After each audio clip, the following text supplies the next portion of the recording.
ఇగో repair బాధ్యత ఎల్ఎన్టీదే. తప్పించుకుంటా అంటే కుదరదు, ఒప్పందంతో సంబంధం లేదు, నిర్మించిన సంస్థే జవాబుదారీ, డిజైన్ ఎవరు చేసినా నిర్మాణం మీదే, ప్రతినిధులకు తేల్చి చెప్పిన మంత్రి ఉత్తమ్, ప్రభుత్వంపై పైసా భారం పడొద్దు. రెండోసారి రివ్యూలో ఉత్తమ్ కుమార్ రెడ్డి. మేడిగడ్డ బ్యారేజ్ నిర్మించిన ఎల్ఎన్టీ సంస్థనే రిపేర్ల బాధ్యత తీసుకోవాలని ప్రభుత్వం ఆదేశించినట్టు తెలుస్తుంది.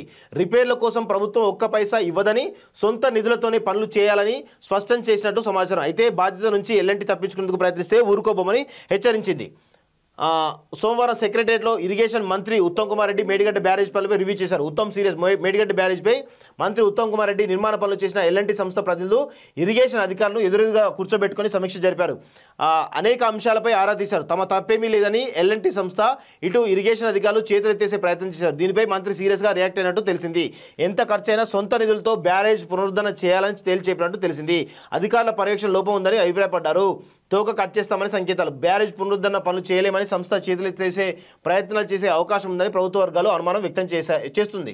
భవిష్యత్తులో ప్రభుత్వ కాంట్రాక్టులు పనులు చేయాలంటే రిపేర్ల బాధ్యత తీసుకోవాలని సంకేతాలు ఇచ్చినట్టు ఇరిగేషన్ శాఖ వర్గాల్లో ప్రచారం జరుగుతుంది.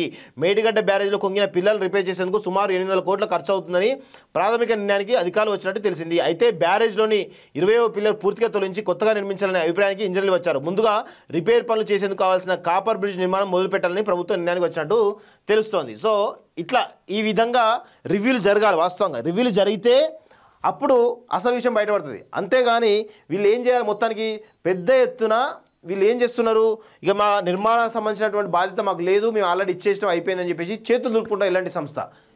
అసలు దీనిపైన నిజాలు నిగ్గు తేలాలంటే దీనిపైన పూర్తి ఇన్ఫర్మేషన్ సమాచారం ప్రజలకు చేరవేయాలి.